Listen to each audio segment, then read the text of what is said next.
हम हिंदुस्तानी, हम छोड़ो कल की बातें, पुरानी दौर में लिखेंगे मिलकर नई कहानी। हम हिंदुस्तानी, हम हिंदुस्तानी, हम हिंदुस्तानी, हम हिंदुस्तानी। ये देश है वीर जवानों का, अलबेलों का, मस्तानों का। इस देश का यारों का, इस देश का यारों का कहना, ये देश है दुनिया का कहना।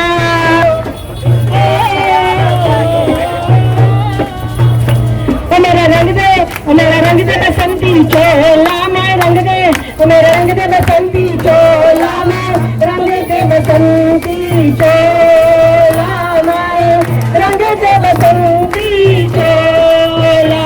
मैं हूँ फातिमा और आप देख रहे हैं न्यूज़ एन इंडिया। देश में अगर कोई सबसे बड़ी चिंता की बात है तो वो युवा पीढ़ी का नशाग्रस्त होना। देश के हर कोने में युवा पीढ़ी नशे से बर्बाद होती दिखाई देगी। सरकार कागजों पर बहुत से नियम व कानून बनाते नजर आई, मगर जमीन पर इसका कोई असर दिखाई नहीं देता। इसी नशे के विरोध में नशाबंदी मंडल और किन्नर मान ने आजादी के 75वें अमृत महोत्सव पर जन जागरूक कार्यक्रम लिया। कार्यक्रम तो अच्छा हुआ। ये जो अभियान चला रहे हैं वो अपने युवा पीढ़ी के लिए बहुत जरूरी है। तो ये कार्यक्रम ज़्यादा से ज़्यादा लेना बहुत ज़रूरी है अभी अपने देश के लिए और नौजवान के लिए। देखिए, आज सामाजिक न्याय विभाग का भारत सरकार, सामाजिक न्याय विशेष विभाग का महाराष्ट्र सरकार, नशाबंदी मंडल महाराष्ट्र राज्य, समाज कल्याण हमारा जो विभाग है मुंबई शहर और मुंबई उपनगर, किन्नरमा संस्था है, नशाबंदी मंडल महाराष्ट्र राज्य और सभी मुंबई की बहुत सारी अलग अलग संस्थाएं जो पूरे मुंबई और महाराष्ट्र में व्यसन मुक्ति का, नशा मुक्ति का काम करते हैं। आप सभी को पता है कि हम 75 साल मना रहे हैं इस देश के आज़ाद देश क्या। तो आज हर घर तिरंगा और के अभियान को आज यहाँ पर रखा गया था और साथ साथ नशा मुक्त भारत अभियान का संकल्प की प्रतिज्ञा ली गई। क्या ये अभियान ही करना ज़रूरी है? क्या सरकार को कड़े कदम उठाने की ज़रूरत नहीं है? क्योंकि आप देख रहे हैं कि शराब खुलेआम बिक रही है, सिगरेट खुलेआम बिक रही है, गुटखा खुलेआम बिक रहे हैं। उस पर फोटो लगा दिए गए हैं कि ये लगाने से इतने नुकसान होते हैं, लेकिन उसे खुलेआम बेचा जा रहा है। सरकार इस पर कोई कार्रवाई नहीं कर रही है। तो आप किस तरह के ये नशा मुक्ति का अभियान चलाकर खाली वेस्ट हो रहे हैं? ये ऐसी बात है, वो मराठी में कहावत है, पकडलं तर चावतं आणि सोडलं तर पळतं। याने पकडणार का सोडणार आहे? हा तेच बोलतो मी। 1960 पर्यंत महाराष्ट्रामध्ये दारूबंदी होती, परंतु मला वाटतं धुळे जिल्ह्यामध्ये 400 आदिवासी म्हणजे अनऑफिशियल दारू किंवा विषारीयुक्त दारू पिल्यामुळे विषारीयुक्त दारू पीने के वजह से 400 लोग मर चुके थे। तो इसलिए मैंने कहा कि ये ऐसी बात है कि पकड़ो तो भागते हैं और पकड़ो तो काटते हैं और छोड़ो तो भाग जाते हैं। सर, जो स्टेट नशा मुक्त स्टेट था जिसे गुजरात कहते हैं, जहाँ पर प्रधानमंत्री का स्टेट है, वहाँ दारू बंद होने के बावजूद नकली शराब वहाँ पर आई और हजारों लोग उससे मर गए हैं। बिल्कुल सही है, बिल्कुल सही है। इसलिए ये क्या है, ये यानी क्या कहते हैं उसको, पब्लिसिटी के लिए एक मुद्दा कि दारूबंदी होनी चाहिए। लेकिन दारूबंदी तो होनी चाहिए, गुटखा सिगरेट सब बंद होना चाहिए, लेकिन कब? अगर किसी जिले में, किसी राज्य में अगर डिपेंडेंट लोग हैं, डिपेंडेंसी यानी क्या होती है, जो शराबी हैं वो अभी मज़े के लिए शराब नहीं पी रहा है। आप यहाँ पे 2-4 लोग आपको घूमते हुए दिखते रहेंगे, ये डिपेंडेंट है, ये सुबह पिएंगे नहीं तो जिएंगे नहीं। ये जो अवस्था आती है लोगों की, ये जब अवस्था आती है उस वक्त उसको नशा यानी औषध के स्वरूप में होता है, उसको एक औषधि के स्वरूप में वो लेता है। जब तक उसकी डिपेंडेंसी कम नहीं होगी। आज़ादी के 75 साल हो चुके हैं, लेकिन नशा वैसा का ही वैसा ही है, कहीं पर बढ़ता जा रहा है, कहीं पे घटता जा रहा है। किस तरह का कार्रवाई करनी चाहिए कि इसको जड़ से ख़त्म किया जाए? देखिए, नशा ये ऐसा है ना कि व्यक्तिगत है। आप जानते हैं कि संविधान में राष्ट्र निर्माता डॉक्टर बाबा साहब अम्बेडकर ने हमें एक डायरेक्टर प्रिंसिपल, जिसको मार्गदर्शक तत्व कहा गया है, कि एक तरफ सरकार पर जिम्मेदारी डाली गई है कि नशे के पदार्थों को, दवाइयों के खेरीज कम करते जाए, और दूसरी तरफ व्यक्तिगत रूप से बाबा साहब ये कहते हैं कि अपने आप को अपने संकल्पित करके लेना चाहिए। और इसलिए उन्होंने 22 प्रतिज्ञा में से 17वीं प्रतिज्ञा दी थी कि मैं शराब नहीं पीऊँगा। आप देखिए यहाँ पर जो इतने सारे अलग अलग धर्मों के धर्म गुरु या अलग अलग राष्ट्र पुरुषों ने, राष्ट्र महामानवों ने संदेश दिया है कि नशा यानी नाश ही है। यानी हर कोई कह रहा है नशा नाश है और हर कोई यही कह रहा है कि अपने आप को नशे से दूर रखो। यानी मैं आज से नशा नहीं करूँगा या मैं आज का दिन नशा नहीं करूँगा, ये संकल्प अगर भारत का हर नागरिक लेता है तो मुझे लगता है धीरे धीरे नशा मुक्ति की तरफ हम जाएंगे। और मुझे इस बार खुशी है कि भारत सरकार यानी केंद्र सरकार ने और हमारे महाराष्ट्र सरकार के सामाजिक न्याय विभाग ने इस बार नशा मुक्त भारत अभियान, जो नशा मुक्त महाराष्ट्र और नशा मुक्त मुंबई अभियान, जो मुंबई के हमारे कलेक्टर है दोनों भी, राजीव निरतकर सर और निधि दोषी मैडम, इनके माध्यम से हम पूरे एंटायर मुंबई में नशा मुक्ति का ये अभियान पूरी तरीके से चला रहे हैं। और मुझे लगता है कि एक तरफ कानूनन ये होना चाहिए, दूसरी तरफ हमारी जैसी संस्थाएं जो है नशाबंदी मंडल और बहुत सारी ऐसे किन्नरमा अलग अलग संस्थाएं हैं जो अपने अपने इलाके में अवेयरनेस का बहुत बड़े पैमाने पे काम करें। प्रचार प्रसार और प्रबोधन का काम जब तक नहीं होगा तब तक व्यक्ति नशे से अपने आप को दूर नहीं रखेगा। अगर लोगों को ये पता ही नहीं चले कि नशा करने से हमें कितनी दिक्कतें को सामना करना पड़ता है, हम खुद नहीं तो हमारे आने वाली 5 जो जनरेशन है वो भी इफ़ेक्ट हो सकती हैं। आपने देखा होगा कुछ फैमिली में अच्छे हेल्दी मर्द हस्बैंड होते हैं, फिर भी उनके जो बच्चे हैं वो स्पेशल चाइल्ड जन्म को लेते हैं, तो उसका कारण एक नशा भी है। तो ये लोगों को तरफ मालूम नहीं है। लोग क्या कहते हैं, मेरे बाप की पीता हूँ, तेरा क्या जाता है। तो सिर्फ तेरे बाप की नहीं, तो आने वाले 5 जनरेशन को तू खराब कर सकता है। इसलिए अवेयरनेस बहुत इंपॉर्टेंट है। नशा खराब है, ये लोगों के तरफ जाना चाहिए। कार्यक्रम में आए नारकोटिक ब्यूरो के आला अफसरों ने नशे के खिलाफ लड़ने के लिए एक वादा लिया और शपथ दिलाई। कुलाबा के मदरसे के बच्चे नशा मुक्ति मंडल के साथ लोगों को नशे के खिलाफ घर घर जाकर जागरूक करते हैं। युवक हे कोणत्याही राष्ट्राची उंची असतात। युवकांच्या शक्तीचे समाज व देशाच्या विकासात महत्त्वपूर्ण योगदान असते। अंततः हे अतिशय आवश्यक आहे की नशामुक्त भारत अभियानामध्ये युवकांनी सर्वाधिक संख्येने सहभागी असावे। आम्ही देशापुढील या आव्हानाला स्वीकारत आज नशामुक्त भारत अभियानाच्या अंतर्गत एकजूट होऊन प्रतिज्ञा करतो की मित्र यांच्यासह स्वतःलाही नशामुक्त करू।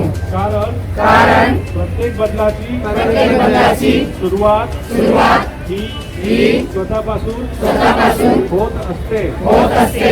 स्वतंत्रता के अमृत महोत्सव के निमित्त पूरे मुंबई शहर में विविध उपक्रमों का आयोजन किया गया है और ये तृतीयपंथीय लोगों के लिए जो नया एक्ट पास किया है पार्लियामेंट ने, तो वो हिसाब से सबको समान संधि संविधान ने दी हुई है। तो ऐसे ही हमने आज ये नशा मुक्त भारत का घोषणा और दूसरा सबको जो समान संधि है, तो तृतीयपंथी व्यक्ति भी कोई भी व्यवसाय कर सकता है। इसलिए ये सारे तृतीयपंथी व्यक्ति यहाँ पे जमा हुए हैं और ये कार्यक्रम हमने आज ये आज़ादी के अमृत महोत्सव के निमित्त आयोजित किया हुआ है।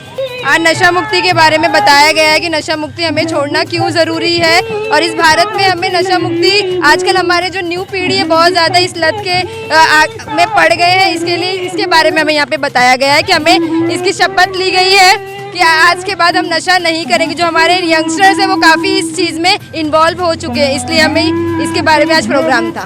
जिन्हें समाज ने अपने से दूर रखा है, जिनके साथ दुष्व्यवहार किया जाता है, आज आज़ादी के 75वें वर्ष में वीटी स्टेशन पर इसी समाज को नशे जैसी बुराई से लोगों को रोकने के लिए सड़कों पर खड़े नारे लगाते दिखाई दिए। नमस्ते। मैं कहना चाहूँगी, शुरुआत करना चाहूँगी कि आंखों से आंख लड़ी लोगों ने बदनाम किया, आंखों से आंख लड़ी लोगों ने बदनाम किया, लोगों को बकने दिया और हमने अपना काम किया। आज हम चाहते हैं कि घर से निकलने वाले जो बच्चे होते हैं उन्हीं से क्यों ना हम शुरुआत करें, और हम क्यों ना हर एक महाराष्ट्र के राज्य में, महाराष्ट्र स्टेट में एक नशा मुक्ति केंद्र का एक क्यों ना सेंटर ओपन करें, क्योंकि हर जगह से नशा पैदा हो रहा है आजकल। आज हम एग्जाम्पल मैं आज ही दे सकती हूँ कि आज मैं ट्रेन से आते वक्त मैंने छोटे छोटे बच्चों को देखा साइड में जिनके मुंह में गुटखा चब रहा था। उनको मैंने खुद एग्जाम्पल दिया कि आज ये उम्र है आपकी गुटखा खाने की, तो कल आप 16-17 साल के हो जाओगे तो शायद आपको आपके दांतें सब निकालना पड़ेंगी।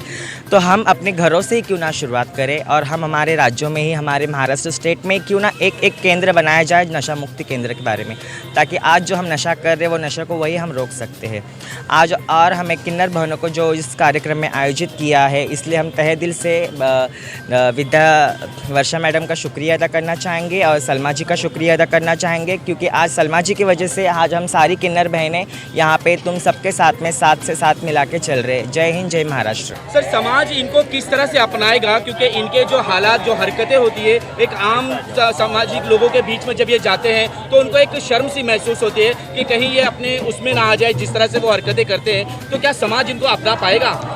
जी हाँ, ये हमारा कर्तव्य है कि समाज ने भी उनको एक समान नागरिक के तरह से देखना चाहिए, और तृतीयपंथी व्यक्ति भी एक सामाजिक व्यवस्था से आते हैं, तो उन्होंने भी ये सारा जो एटमॉस्फेयर है वो भी अपनाना चाहिए। वो खुद से अपनाते हैं, बट समाज में थोड़ा सा बदलाव होने की ज़रूरत। प्रोग्राम किया गया है, इसके अंदर आप किन्नरों ने भी हिस्सा लिया है, भागीदारी ली है लोगों को ये बताने के लिए कि नशे से दूर रहें, नशे से बचें, लेकिन लोग जो है वो आप लोगों को एक मजाक से में लेते हैं, एक अलग जहन में नहीं लेते हैं। तो आपका ये संदेश क्या लोगों तक पहुंच पाएगा? जी, इसीलिए तो मैंने शुरुआत ही यही की कि आंखों से आंख लड़ी लोगों ने बदनाम किया और लोगों को बकने दिया और हमने अपना काम किया। आज जब हम आपके साथ में कदम से कदम मिला के चल सकते हैं तो तुम्हारी भी सोच को बदलना काफ़ी ज़रूरी है। बस हम यही कहना चाहेंगे कि हम भी इंसान हैं और हमें भी जीने का वही हक है, वही अधिकार है जो तुम्हें है। आज पूरे हमें 15 अगस्त 1947 से लेके 15 अगस्त 2022 तक हमें पूरे 75 साल हमें पूरे हो रहे हैं, लेकिन हमें अभी तक 75 साल पूरे होके भी हमें अभी तक स्वतंत्रता नहीं मिली है। तो क्यों नहीं मिली है उसका सवाल भी हम आप जनता से ही कर सकते हैं। क्यों हम किन्नरों को तुम सबसे अलग किया, हम सब किन्नरों को आपसे अलग रखा गया, क्यों? तो जब 75 साल जब इस देश को आज़ाद हो सकते हैं पूरे होने के लिए, तो हमें भी आज़ादी के अमृत महोत्सव में पूरी तरीके से खुल के जीने का हक है। इसीलिए तो कहते हैं हर घर तिरंगा। जय हिंद, जय महाराष्ट्र। अमृत महोत्सव में आप अपने समाज के लिए क्या आज़ादी चाहते हैं? लोग तो सबसे ज़्यादा आपसे ही डरते हैं। जो हमसे डरते हैं उनके लिए सबसे बड़ा मैसेज ये है कि इस दुनिया की नारियाँ जो है, जो आज के तारीख में सेफ है, वो हम किन्नरों की वजह से है। अगर हम किन्नर नहीं होते तो शायद से जो आज रेपिस्ट जो रेपिस्ट आजकल बंद हो चुके हैं, अभी बहुत कम न्यूज़ आ रही है कि यहाँ रेप हुआ, वहाँ रेप हुआ, आज उन किन्नरों की वजह से। चलते फिरते ट्रेनों में भी किन्नर नारियों की मदद करते हैं, भीड़ जाते हैं बिना झिझक के, बिना कोई सोच समझ के। क्यों? जब उन्हें पता है कि ये नारी एक इंसान है, तो हम अर्धनारियों को क्यों ना इंसान समझते हैं। बस यही सोच है कि समाज को बदलना ज़रूरी है। जब 75 साल इस आज़ादी को हो चुके हैं, तो उसमें से कुछ टाइम, कुछ वक्त हमें भी दे दिया जाए। इस देश में किन्नरों का साथ है इस समाज के आज़ादी के लिए, स्वतंत्रता के आज़ादी के लिए। तो इस तिरंगा में हमारा पूरा हक है और पूरा हक रहेगा। आज नहीं तो कल हम भी साथ चलेंगे। जय हिंद, जय महाराष्ट्र। वंदे मातरम, वंदे मातरम, भारत माता की जय। देश के बड़े बड़े उद्योगपतियों की निजी पोर्ट से करोड़ों की नशीली सामग्रियां बार बार मिल रही है। देश में अगर कानून के रखवाले चाह ले तो नशे का ये कारोबार जड़ से खत्म हो सकता है, लेकिन पता नहीं कब इस समस्या से आजाद होंगे हम। आज तक के लिए इतना ही। देश विदेश की खबरों के लिए देखते रहें। ये केसरी रंग सजाया है